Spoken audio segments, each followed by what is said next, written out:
So, thank you for coming. Welcome. My name is Marek. I work at Red Hat and the OpenShift team, and today I would love to tell you something about OpenShift, and especially from the perspective of how to use it or how you can benefit as an engineer compared to using Kubernetes. And we will see the relationship there, why I'm speaking about Kubernetes and OpenShift in the same talk. Before I go into the talk, I will ask you a few questions, so please raise your hand if you are okay with the what I'm saying. You have tried OpenShift already. Awesome. You are very familiar with Docker. Okay. You are a bit familiar with Kubernetes. Okay, that's good. You are an engineer. That means the person who builds cool stuff. You are operations. That's the person who runs the cool stuff. Okay. You are a manager. That's the person who slows down the other two groups. Okay. So not many I can make jokes. So because every presentation should start with an agenda, so my agenda is Kubernetes and OpenShift. So we have to give the formalities, everything that's supposed to be there. So first, something about Kubernetes, because, well, before I move to Kubernetes. So what I'm gonna show you is how to use both of those technologies, Kubernetes and OpenShift. And I am running a cluster, single node cluster of both of those on my laptop right here. This is the commands that I use to start the cluster. So it's the default configuration. I didn't add anything extra there. I didn't add ingress into Kubernetes because it's not there by default. So essentially, this is just what you get if you deploy the bare bones. And I pre-cached some of the Docker containers and things that I am going to use into my laptop as well. So during the demos, we should not be waiting too long. So there have been some preparation to that. I am using these two tools called Minikube and Minishift. So Minikube allows you to start Kubernetes in a VM on your laptop. I'm using Linux, so I'm using KVM driver. There is VirtualBox, Xhive on OS X, VMware, and other different drivers. So if you want to spin up a single node cluster that doesn't pollute your own machine, it creates a new VM, it downloads everything in there, and spins up the cluster in the VM, so that using Minikube and Minishift start, I spin it up, Minishift and Minikube delete will destroy the VM and clean everything after that. So it's a very convenient way how to do stuff, so I'm using that. And we will also use an application. So my application is written in Java EE because this is a Java conference, or at least it started as a Java conference. So it's written in Java EE. The source code is hosted on GitHub, and we will be using source code as well. That's why it's mentioned.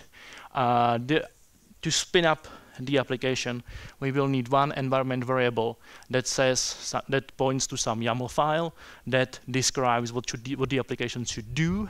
And what the application does is it uses the YAML file to configure a content for a workshop. So when we are doing workshops, we are using this tool to deploy the content for the workshops for the people. So there are different modules, and you can go through these modules and follow the workshop. So the YAML file describes what modules are supposed to be there in the app.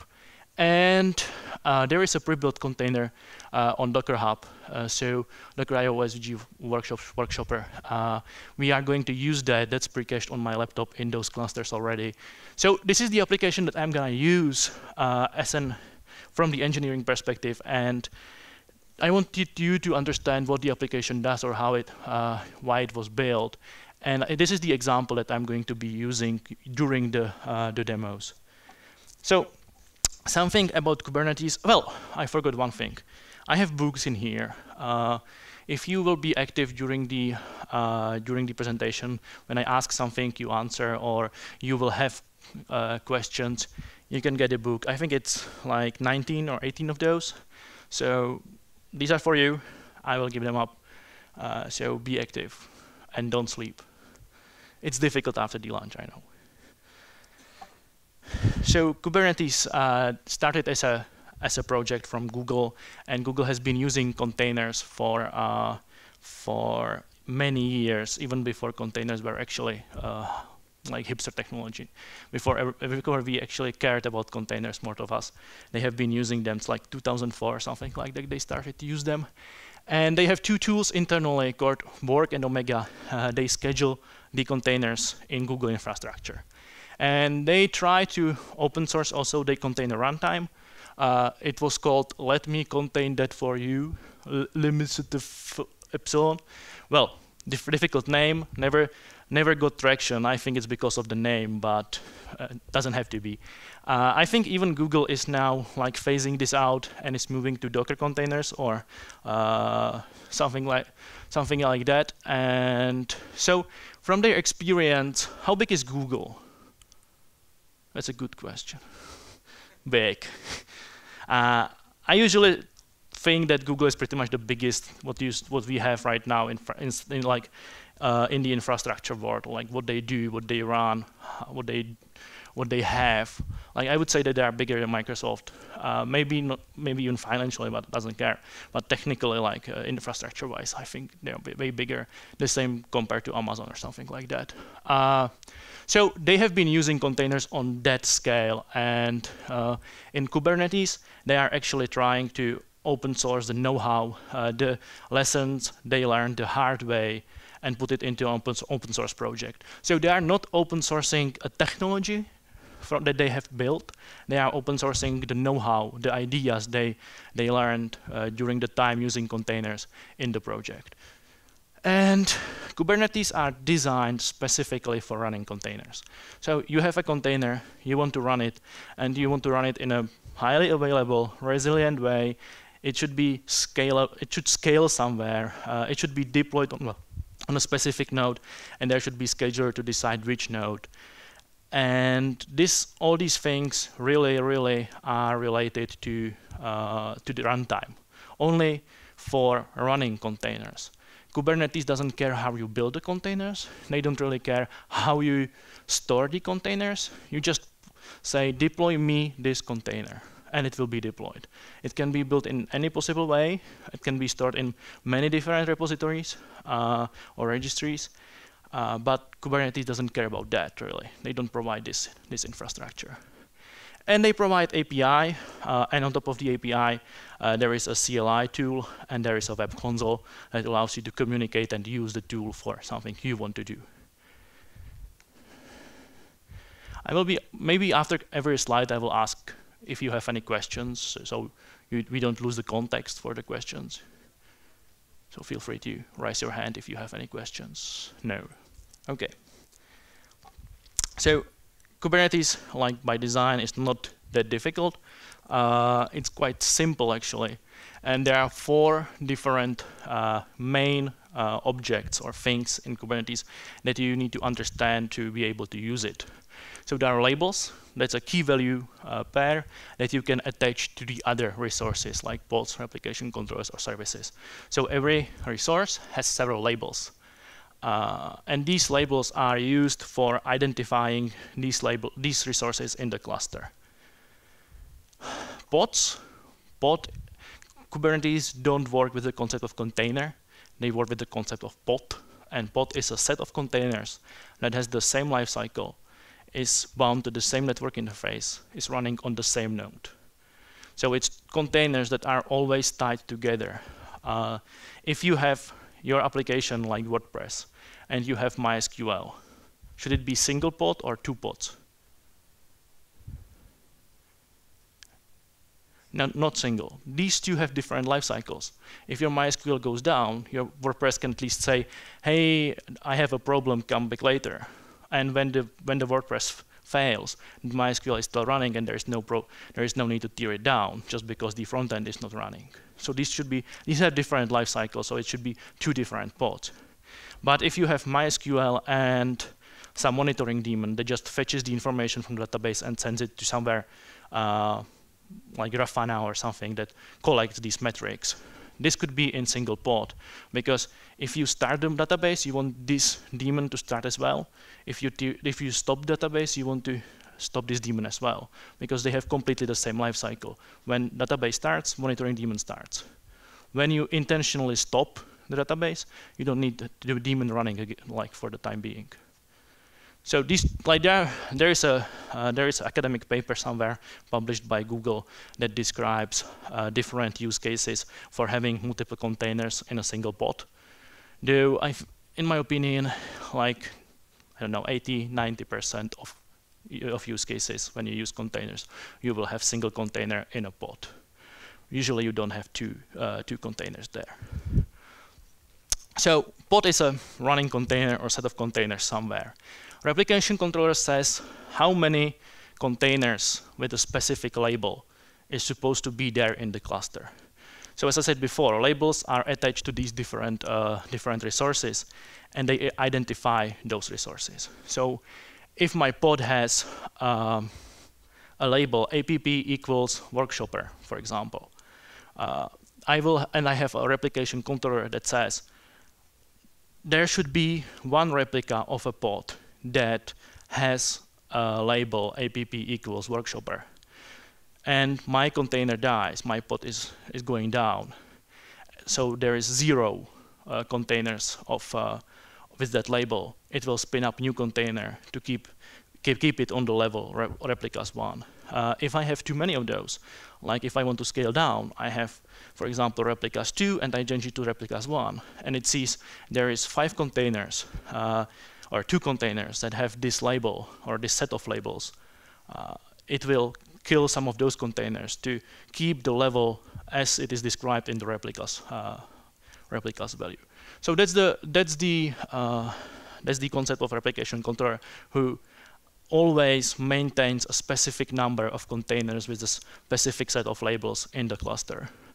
And then there are services, because as I said, like the container can kill the containers, it can spin it down. So if you have 2 different pods that need to communicate with each other, they would need to know their own IP addresses. If a pod is destroyed, or if it died and is rescheduled somewhere else, it can change the IP address that it is assigned. So your application that's trying to consume something from that application that died would need to reconfigure itself to go to the new IP address instead of the old one. So services provide a stable IP address that works as a load balancer to a specific set of containers behind them. So what happens again is you say, I am a load balancer or a proxy to different services that have this set of labels. And anything that is there in the cluster and has this set of labels will be considered a backend for this proxy or load balancer. Well, I usually use the word proxy when there is only one pod, and load balancer when there are multiple pods behind that service. But I think they could be, in this case, like changed just fine. So this is essentially how Kubernetes works. What you do is you create a replication controller that describes a pod. You change the number of replicas to 1. It will create a pod. You have something there. You have a service that manages the traffic to that container, and that's it. So that's essentially how Kubernetes works. There are new concepts there that are extending these basic ideas. So as a replication controller is a parent to pod, there is deployment that is parent to replication controller. If you need to, for example, if you are doing a rolling deployment of something and you want to redeploy the application, what you do is you have application with replicas, for example, 5. There is 5 pods, and a replication controller that says that there should be 5 pods of this type. So if you want to do a rolling deployment, and by rolling I mean I spin up a new container. If it works, I will tier 1 down, right? So I will create a new replication controller with replicas 0, and I will scale this to 1. If the container works, I will scale this to 4. I will scale this to 2. If it works, scale this to 3, and I will like very in a linear way, or whatever you configure. It's up to you. You can just do a rolling deployment of the application. So and this is maintained in the deployments who are parental application controllers. That's why there is the parent-child relationship, because something manages something below. Replication controllers manages pods, and deployment manages replication controllers. And with services in Kubernetes, there is ingress that allow. Was there a question? No? Yes. I heard something. So there is ingress, and ingress allows you to access something in the cluster from outside. That's usually HTTP based, and based on the host header in the HTTP protocol, it decides what should be the container that is the backend for this particular request that is coming from the client. So it was a lot of words. Let's do something. So I will try to show you how to actually use Kubernetes in a very simple way, and we will deploy the application that I mentioned at the beginning. And we need to deploy it using the container that has been pre-built, because Kubernetes itself doesn't allow building containers. So because I don't want to build containers myself, it's pain, and I don't want to do Docker pushes and this kind of stuff. So what I have in place is, when you do Docker git push to Docker Hub, trigger a Travis CI build. This builds my application, and then creates a container that is then pushed to the Docker Hub. So I have this workflow there, but it's outside of the cluster itself. The same goes for the registry. As a registry, I am using Docker Hub. The registry is not part of the Kubernetes cluster itself. Yeah.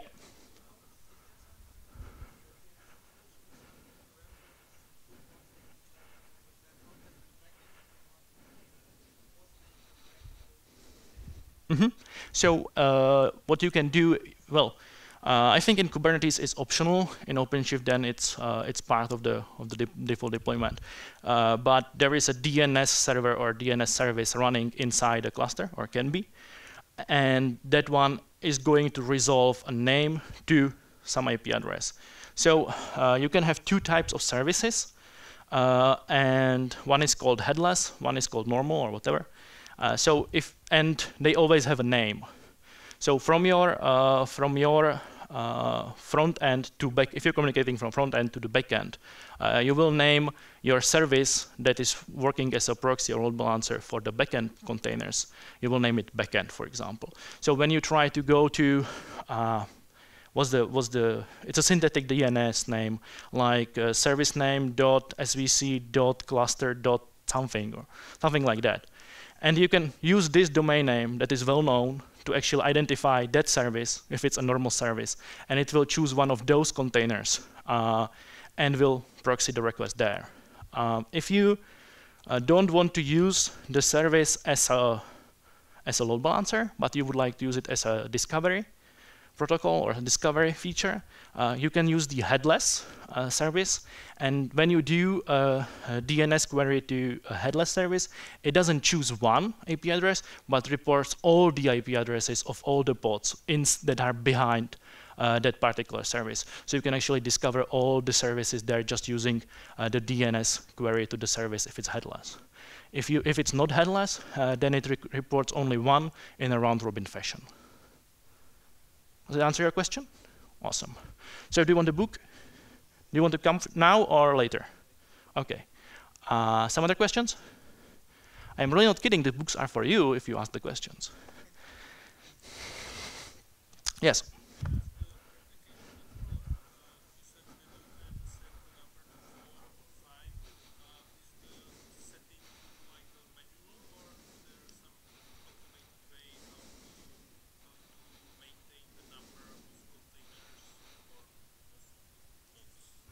And what do you mean by automated?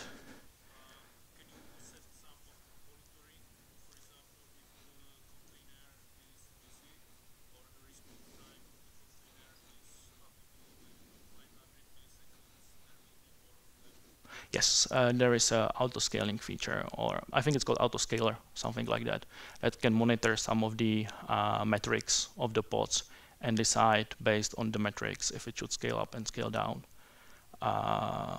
And it should be there as a component that you can deploy with Kubernetes. So it could be automated. Book for you. I know it was just for the book.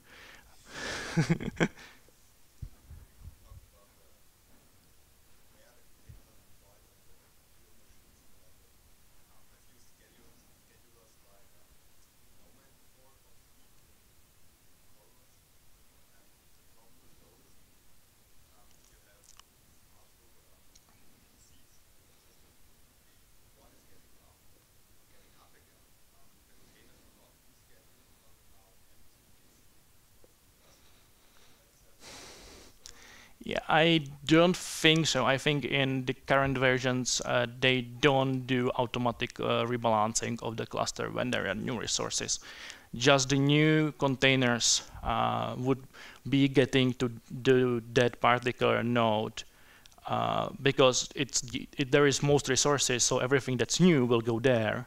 But it will. I don't think that it will automatically just take something from the other nodes and reschedule just because there is a new node. Yes. So the question was if there is a new node connected to a cluster, if Kubernetes is going to rebalance the whole cluster and put some of the containers that already exist on that new node. That was the question. 3 books down. Okay. So we will need a command line. We will need a browser. So this is the console of Kubernetes when it's deployed and it's completely empty.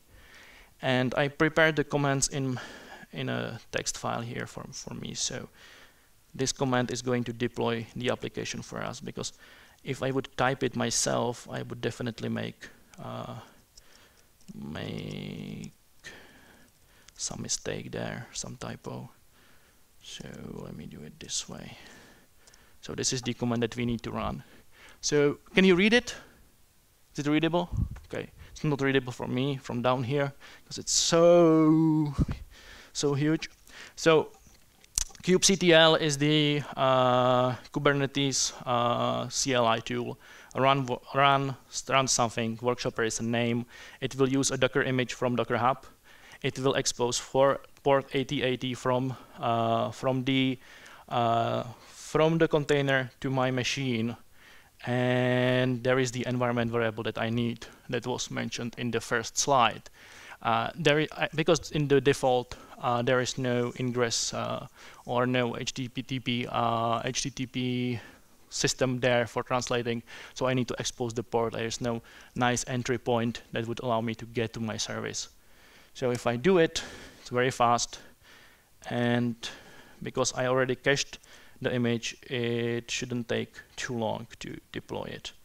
So you see that there is a new deployment, there is a new replica set. Replica sets are replacing replication controllers. They have slightly different behavior towards the labels, and there is a pod. So I created a new deployment that created a new replica set, and replica set created a new pod. So let's see if it's already there. It's there. It's running. So it's green. We have a pod running. So our application is running at this time. I will need this AP address that is exposed from my, and I used 9090. Some application should be there, and it's running. So I can really click it. It works. It should work. So that's my application. It has been deployed on Kubernetes. So it's quite easy, but there is nothing fancy. I still had to build my container myself somewhere. I couldn't build it in the cluster. And it runs it for me, but that's pretty much it. That's how it helps me just to run the container. It will not help me to build a container, maintain the containers, rebuild them if there is a problem or something like that. And that's what OpenShift is putting on top of Kubernetes, and that's one of the features that we are adding. So this was just to get you started with Kubernetes, so you see how it works if you want to run a container. But now I will move over to to the slides again. Oh, because I had a problem with my Wi-Fi. It doesn't work at all. So I'm connected through my mobile phone, and everything's done through the 4G. So I put the screenshots of the different steps if there was no signal or something. So I have some backup just to show you something. So when you run Minikube start with the KVM, it will do these steps. So that actually what happens when you try to install Kubernetes using the Minikube. Then I run the command. That's my screenshot of the screen, and that's my application, right? So that's pretty much what I showed you as well. So now moving over to OpenShift. OpenShift has some history. So OpenShift is a project and product by Red Hat. But today I'm speaking mostly about the project, the open source part. Yes? Right now, my Kubernetes, it runs in a VM. So there is a KVM virtualizer. That's a crazy word. Running on my machine, and in that virtual manager, I have two virtual machines, Minikube and Minishift. So in Minikube VM, there is a Kubernetes deployed there, and I was communicating with it. It's not running on my machine directly, it's in the VM on my machine.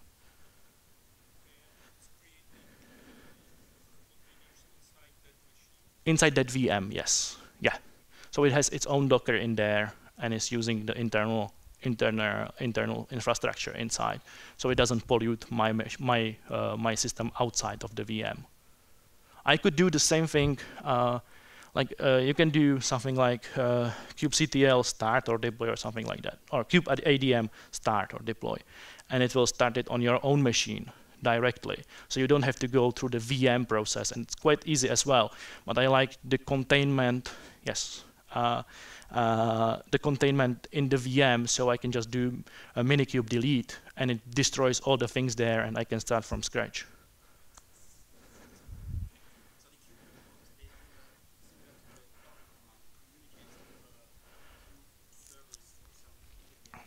Yes, so kubectl is just the front end to the kube API running in the VM that's HTTP based, so just communicate with each other.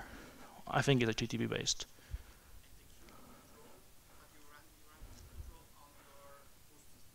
Yes, yes.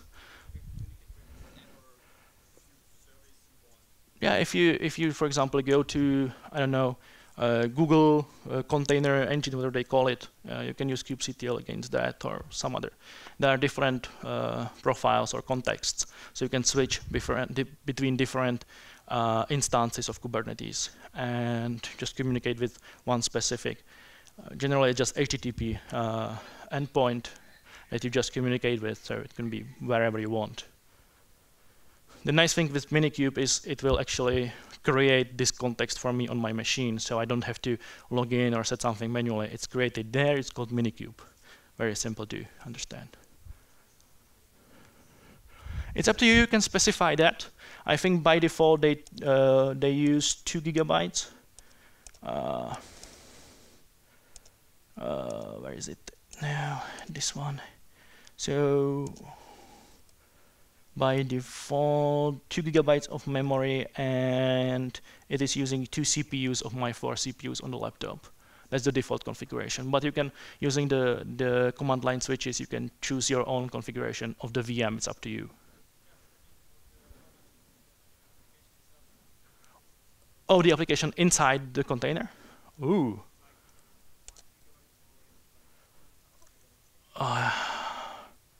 Well, there could be something here reported, but I'm not sure if it's really there. No. I don't know, really.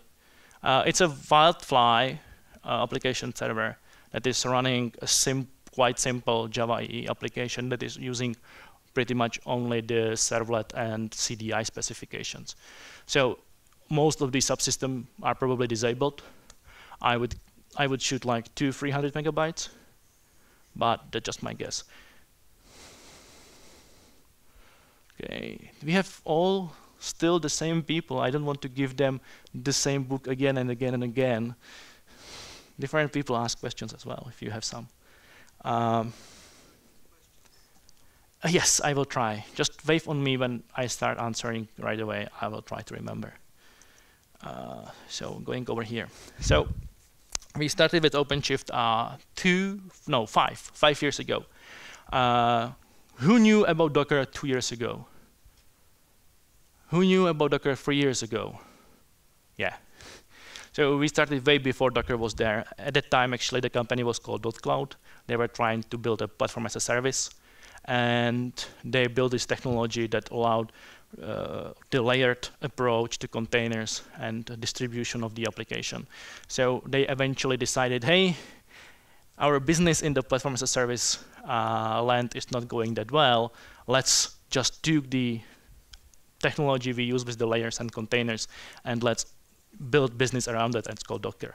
So actually, Docker was created as a side project, or like as a component of a bigger thing that was then like somehow transformed the company into a Docker company.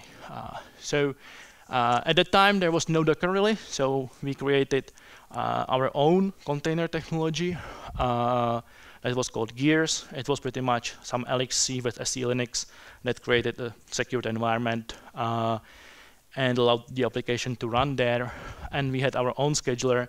The whole thing was written in Ruby. I like Ruby, so I was happy, though some of the customers who were deploying the platform are complaining that it's pretty complex, and Ruby, that it's not really stable, and I don't know. So there has been a lot of moving parts there, and there were some problems. So eventually when Docker came and our customers started to ask for using Docker, so we want to use Docker with your platform. Can we do it? We didn't have the answer at that time.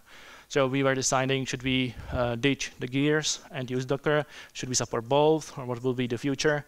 And at the same time, Google was starting to open source Kubernetes. And we did the decision that, hey, okay, let's cut it here, and let's adopt Docker for the container technology, and let's adopt Kubernetes for the scheduler. So we actually ditched the previous code and used these two. Right now, in my opinion, like Kubernetes is becoming definitely the standard or like the most common way to deploy containers. Though there are of course some other tools. So it was a nice decision. And Docker, when somebody says container, most people think of Docker actually, even though there is Rocket and some other implementations and some older implementations, right? What was the first container technology? And this is like my own opinion. Some people disagree with me that it is a container technology, but I still think it is a container technology. Root, change root on Linux.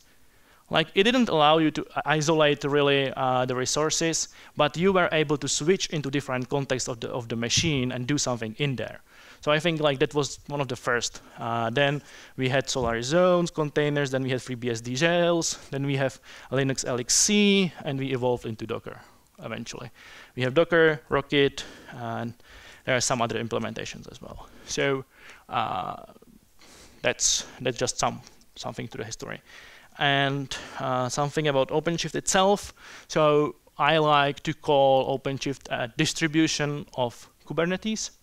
If you want to use OpenShift as a Kubernetes cluster, you can. You can take kubectl and just run the commands against the OpenShift cluster, and it will just works. All the things from Kubernetes are exposed back to the user. And there is the word enterprise.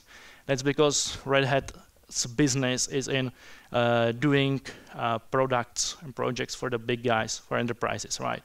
So what we do is, if our customer asks like, hey, I want a Kubernetes running on Red Enterprise Linux, can you do it for me? Yeah, we have OpenShift. You can use OpenShift as a Kubernetes cluster as well. So that's why I call it enterprise distribution of Kubernetes. And it also adds some other features like multi-tenancy. Like in Kubernetes cluster, everybody's pretty much equal, and there is no role-based access. We have like different projects that isolates all the resources. and different users can do only different things and this kind of stuff. It's like things that allow you to use the platform as a multi-tenant system. Multiple users can use it without interfering with each other. We also do this on the network level, so every project can have a virtual network just by itself. So different projects cannot see the communication from different other projects. Plus, what I want to speak today about most is the developer experience. So we take OpenShift and we take Kubernetes and build around the developer experience so that you can use the platform as well for building containers, for managing containers, and somehow cover the whole life cycle of a container from its inception to its runtime or production in the same tool. Because Kubernetes itself is only the last part of that process, but we try to cover the whole life cycle of the container.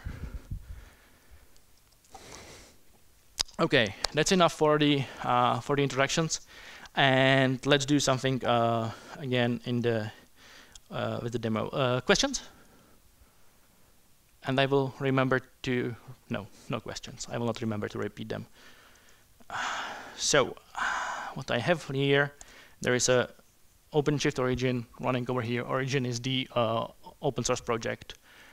So if you want to get the open source project or access the source code or use the use it, you can go to github.com/OpenShift/origin, and right there you can download OpenShift, which is a single binary in the simplest case, and you can spin it up if you want. You can use it for whatever you want. It's Apache 2 licensed, so you can contribute back. You can build something from the source code. Everything's right there on GitHub.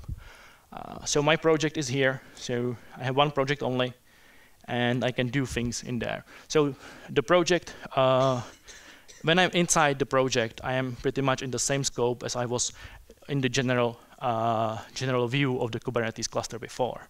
So this time I need to select a project to actually work in some specific namespace. So what shall we do?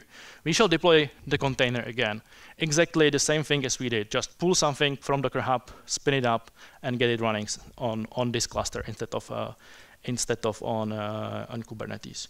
So I could very much use the same command as I did before, but we also have our command line too. Oh, one more thing is that before I can use it on the command line, I need to log in into my username with my password and choose a project. So I work somewhere. You didn't see it in Kubernetes because it's not needed there. Everybody has access pretty much everywhere. So I am logged in. Where is my this Minishift console would just launch the browser with the console with the IP address of the VM, so I don't have to remember it myself. What the URL over here, so what I do, OC login, I would need to have the address of the cluster, so I'm using the console-URL instead of opening the browser. I am printing it out to std out and then logging in using a username and a password. It's quite easy. So this is the command that I need to run to deploy the application. Oh. So OC, there's instead of kubectl, new app, my container, and the environment variable. This time I'm not exposing any ports because I don't need it. I already have HA proxy running on the platform that is doing the HTTP translation for me. So it's there as part of the platform by itself. When I switch over to the browser, there is my application. There is one pod being deployed. Now it's blue, so it's running. We are exposing port 8080, but there is no, like right now, the application is isolated inside the platform. It's not accessible from outside. What I need to do is create a route. So I create a new route. I will just use the defaults. I'm using the port 8080. Oh, I closed it. So nothing changed except that I have my DNS name right now already. So I can open it and it was translated. So what's happening here right now is that I have already a domain name. So I'm using a domain name that is, and I am hitting HA proxy, and HA proxy decides what service is supposed to be backend for that, and then I hit the container itself. So I don't need to expose a port or something. I can just use the translation layer. This is useful for HTTP, right? Because HTTP protocol is simple to translate into something using the host header. The other protocols are way, way more challenging. So that's it. I have application running. So this is the same as we did in Kubernetes. Again, very simple. So I will clean it up. OC delete all -l app equals workshopper. So I'm deleting everything that has a label app equals workshopper. When you create something, it will automatically label all the resources with some specific label.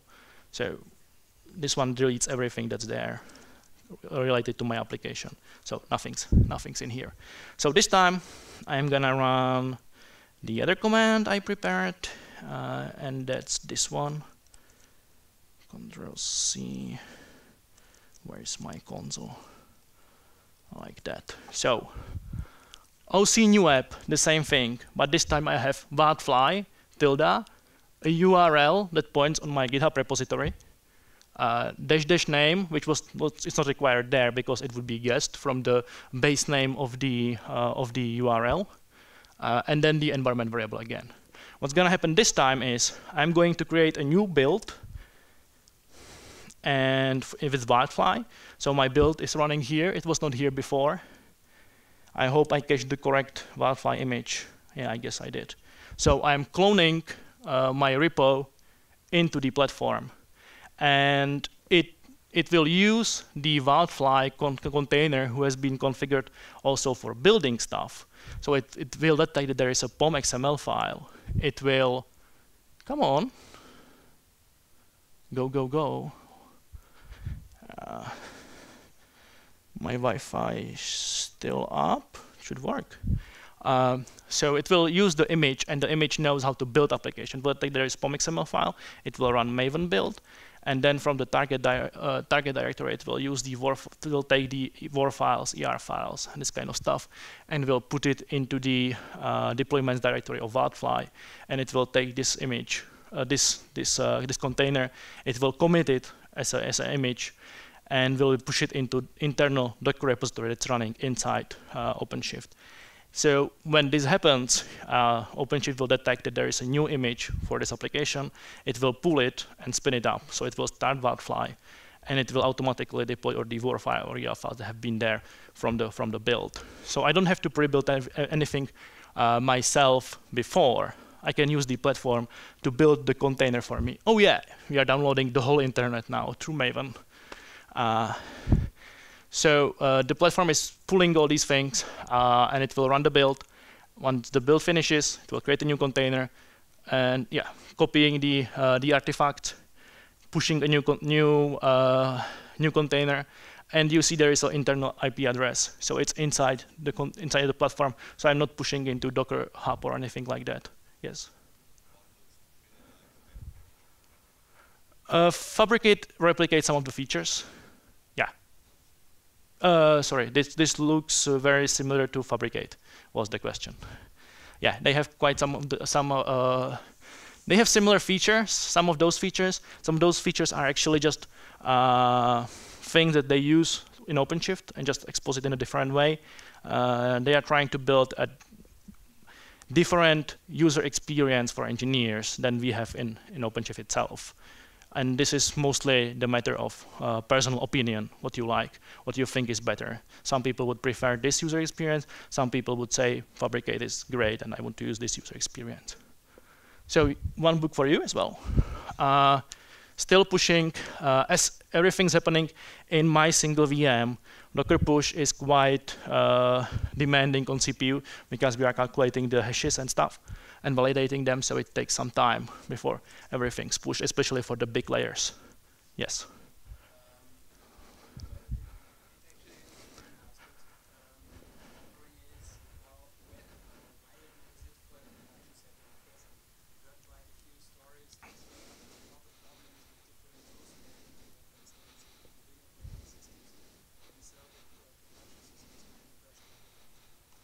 In OpenShift or in general?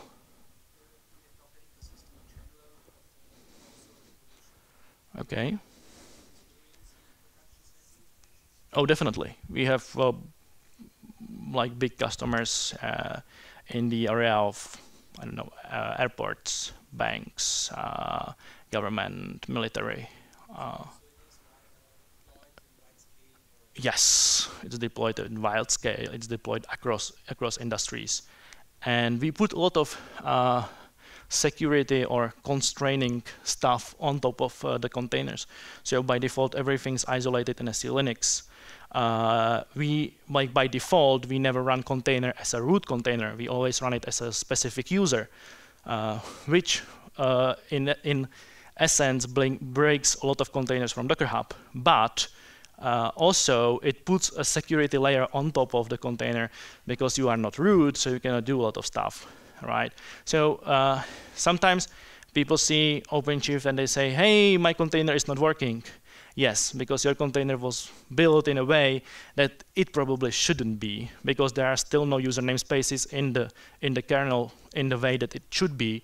So once it's there, the technology to actually isolate, like in container, be seen as a root, but be a regular user on the machine itself, then it could be possible to use it this way.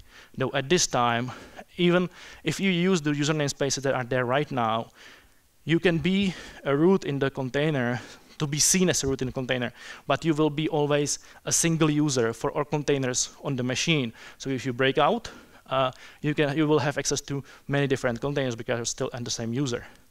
So there is still security aspect that needs to be fixed to actually use containers in a root manner. So maybe some of those things may come from people using it in a way that it's not, well, it's difficult to say not meant to be, because everybody has a different opinion about how to do stuff, right? But I don't know, like we have customers who actually run it in production, they use it, and it works for them. So we have the experience that it works. Yes.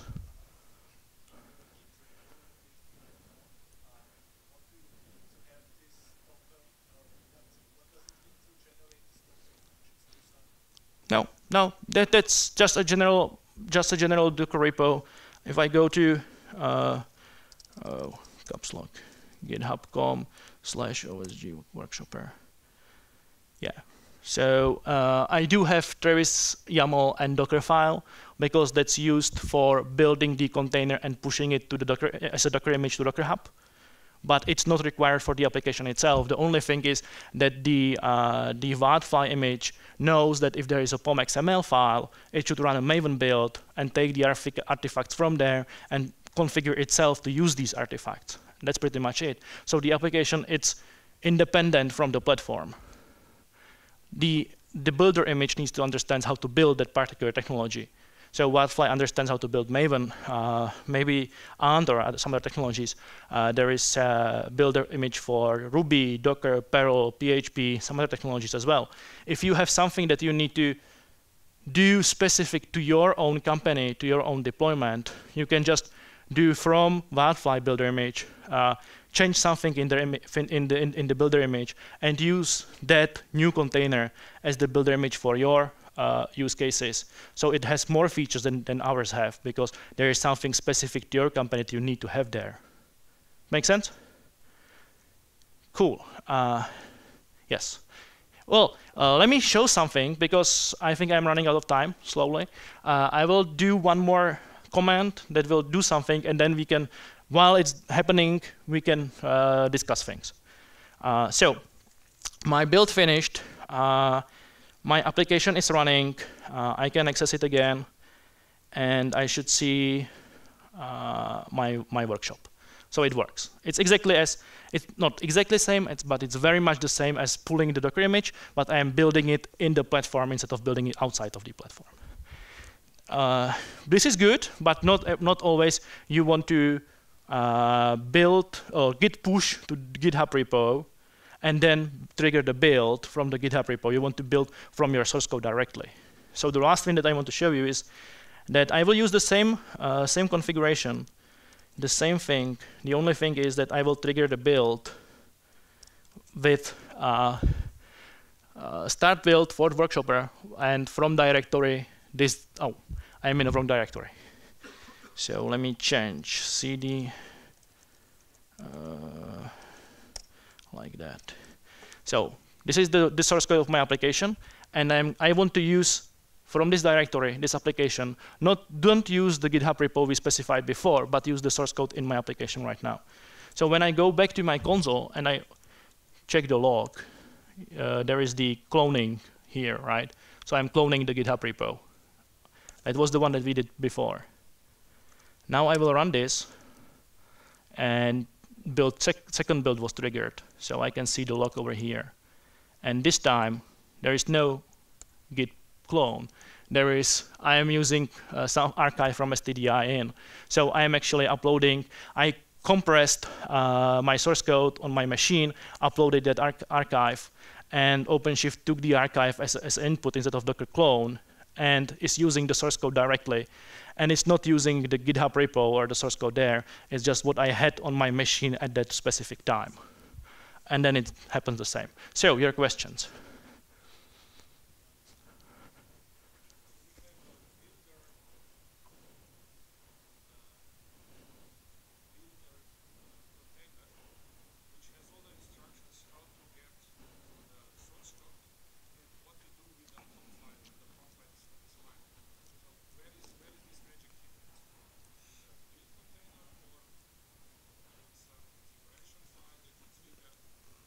No, so what I did, what the platform did, is it took the Wildfly image, it cloned the repository in the image, and then there are two shell scripts called assemble and run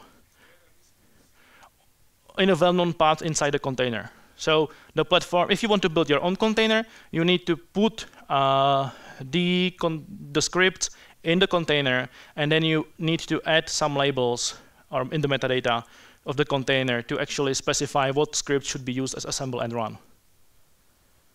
And assemble is used for the build process, and when the container is committed, the run script is set as the entry point. So when the container is started, it will use the run script to boot the container itself. Does it answer the question? Awesome. No, the person behind you was first.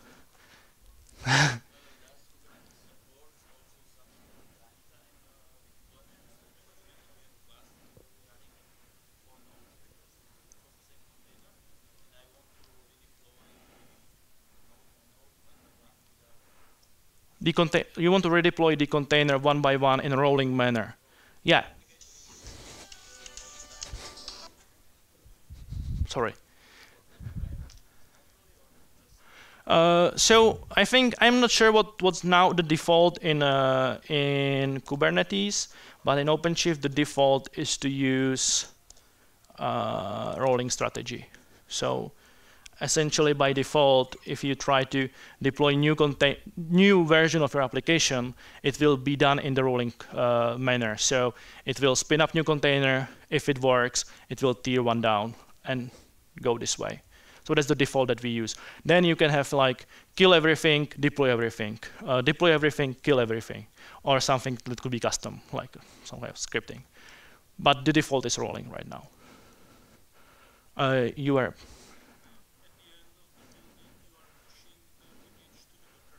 No, we are pushing it into the internal registry that is running as part of the platform. So inside the VM that OpenShift is in, there is also a registry running. So it's completely internal. You can access it and you can like pull or push from there if you want, but you don't have to. The registry? Or? No, it can be used for production as well. In every, like pretty much in every deployment of OpenShift, you will have a registry that's used for the images that are produced by the platform. It's also used for caching these images and this kind of stuff. You were next.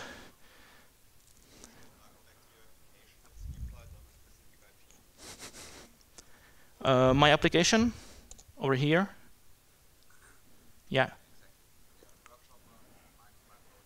Uh-huh.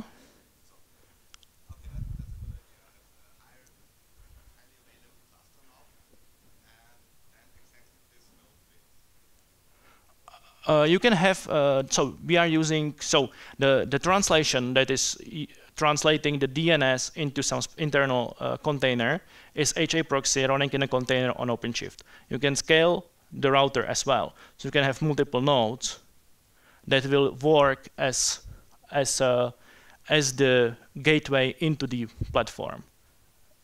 So you can scale the part that translates, though you still need something in front of that that will work as load balancer or something.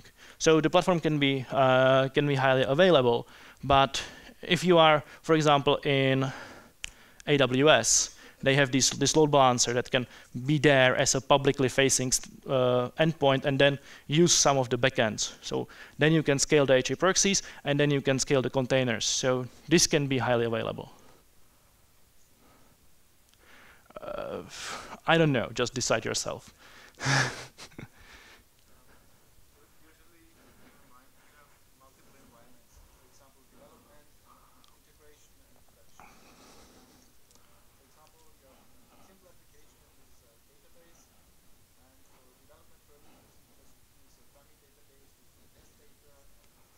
Uh-huh.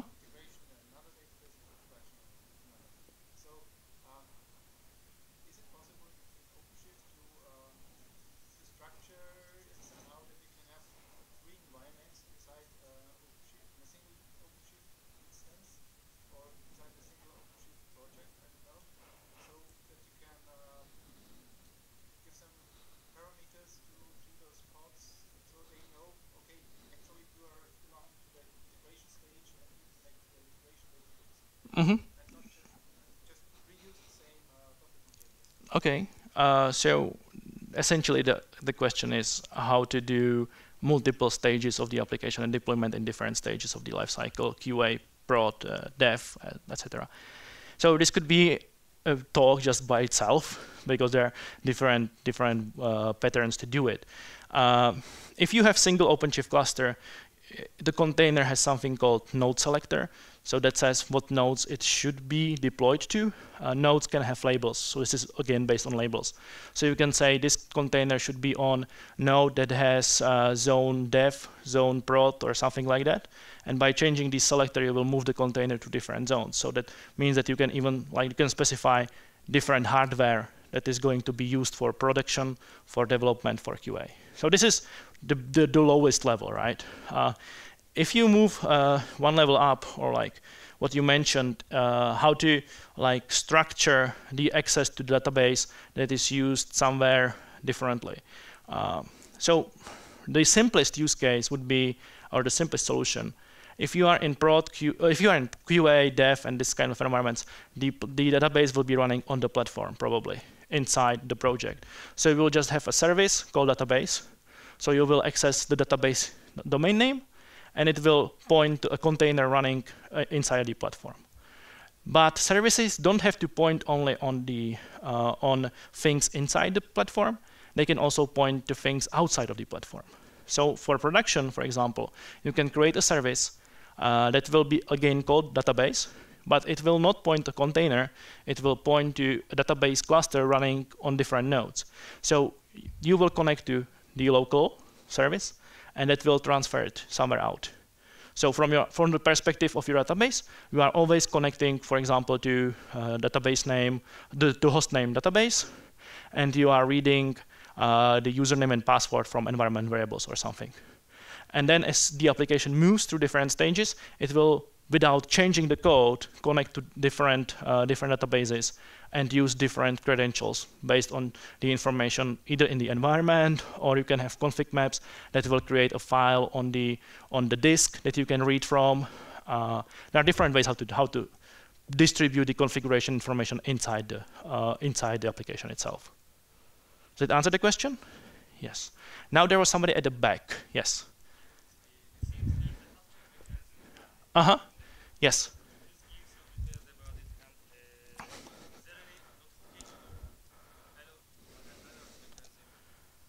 Not really. It's not meant for that. So there are two checks, two probes. One is called readiness probe, and one is called liveness probe. So readiness probe checks if the container has already started. Example is Wildfly. When the process is started, the Wildfly process, it doesn't mean that the application is deployed and it's running. It's not available yet. So you get 500 or 404 because the application is not yet there. So for example, here I could do readiness probe, HTTP GET to my application, and unless it responds with, I think, 300 something or 200 something, it will not add this pod into the load balancer, to the service. So it's not yet available. Once this probe actually returns a correct answer, then it will be added as a backend to the service. So it will be usable. Liveness probe works, checks in the same manner, but checks if the application is available. If liveness probe fails, the container is considered dead. It will be unscheduled and will be rescheduled somewhere else. So there are two probes for this. It's not really meant for monitoring itself, like monitoring in Grafana or something like that. It is meant for checking the state of the container inside the platform. It can be HTTP request, it can be TCP connection to some port, or it can be a script run inside the container. So there is script in a container, it will be run. If it exits with an error, it will be considered not okay. If it exits with 0, it's okay. So that's what the health checks are for.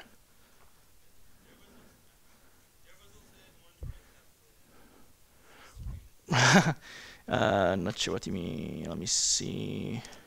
So we were over here, right?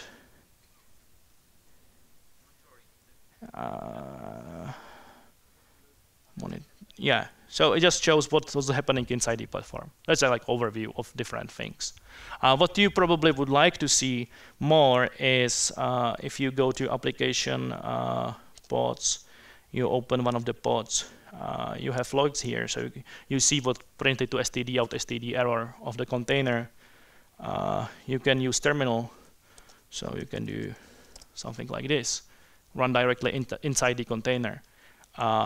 Or I can have two more things here, like can be metrics that will show memory, CPU, and some I/O charts and stuff around about the container, which is not deployed here because it uses Cassandra and it's too big for my VMs running on my node, on my machine.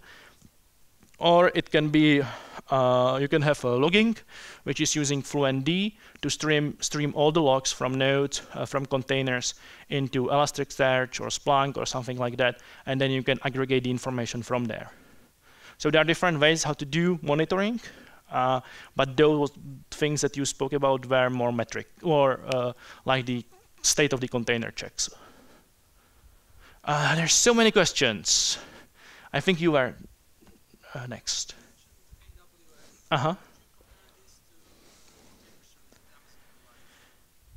I have this question quite a lot. I would say that it's much more flexible. It has much more features. Though with Amazon, they are moving rapidly forward as well, so they are adding features all the time. I would say if you are considering that or that, try both and decide yourself based on your own experience if it fits to your use case. For some use cases, you may prefer to use their service like natively. Some customers are running OpenShift on AWS themselves instead of that, the service that Amazon provides. So there are different workflows, different features, and I think it's better to just go do some hands-on test and see if it fits your needs. One more question at the back somewhere. No? Are we overflowing? A lot? Oh, that's cool. So, if there are no more questions, no more questions. So, yeah, there is a concept of persistent volumes. Persistent volumes define that there is somewhere a persistent system. It can be Gluster, Ceph, EBS on AWS, some Google Disk or something like that. So different things can be hidden behind persistent volume. And then you, as a user, you create a persistent volume claim that says, I need a persistent volume with these parameters. It will choose one of those based on some metrics and stuff that you choose.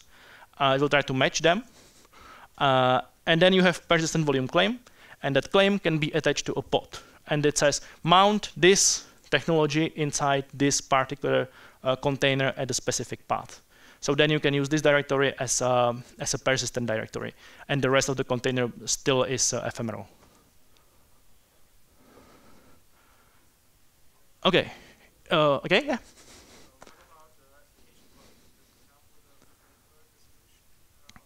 So in containers, pretty much the best thing you can do is to stream everything to std out from the application. And the container technology usually streams everything from there. So whatever you print as an application to std out in the container, we will take, and through fluentd, we will send to some technology that aggregates this. By default, it's Elasticsearch running on OpenShift, but it can be Splunk or some other solution that you are already using in your company. OK, I think I am really overflowing. So thank you for coming. You were a great audience. These books are over here, so please come and take. I think there is not enough questions, so if there are some left, you can take them as well. I'm not taking them. I don't want to travel with them home. And these are my screenshots, and thank you.